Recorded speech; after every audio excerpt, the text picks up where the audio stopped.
Hi, this is Joe Kopp, and we're here today talking about knots, and I want to talk a little bit about the Berkley line. We're using big game today, and I want to show you a little bit some techniques to improve your knot tying.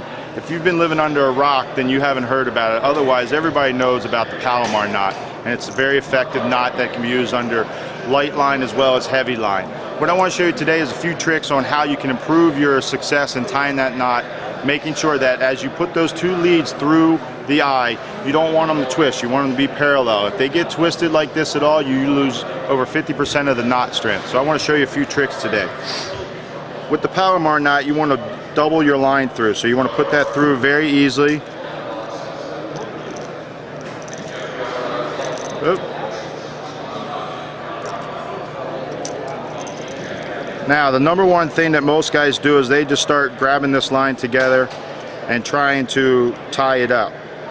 What I want you to do is do this trick, what I call the cradle. See how you can hold this line in your hand and you can make sure that those lines are not twisted? That gives you a better and sure possibility that you're not going to twist that line before you get started. Now, to tie the Palomar, it's very simple. You just do a very simple loop and do an overhand like you're tying your shoestrings. You just pull that loop through and hold it tight. Now, another mistake that most fishermen do is they grab this loop and pull it down to go over their bait, and they twist their hand like this. I want you to avoid grabbing that line at all, and instead reach in and grab your bait and pull it up through your line. That will ensure that you don't give that bait a twist. You see how I've tucked my hand under and pulled that loop out?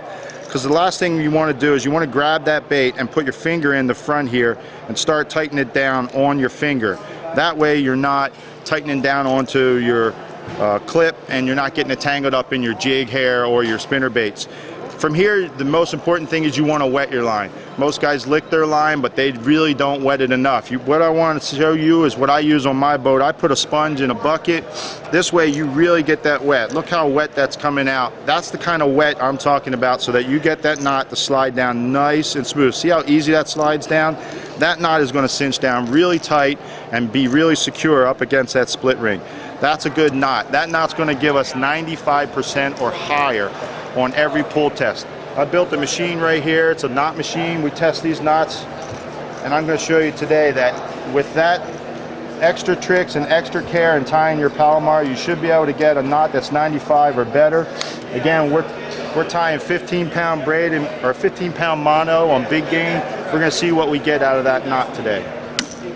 15.84. So there I can show you that by doing those tricks, it's going to allow you to take the knot out of the equation and get a good hook set on that fish and ensure that whatever pound test you're using, you're going to get that full strength out of that line. Give it a try, Berkley Big Game.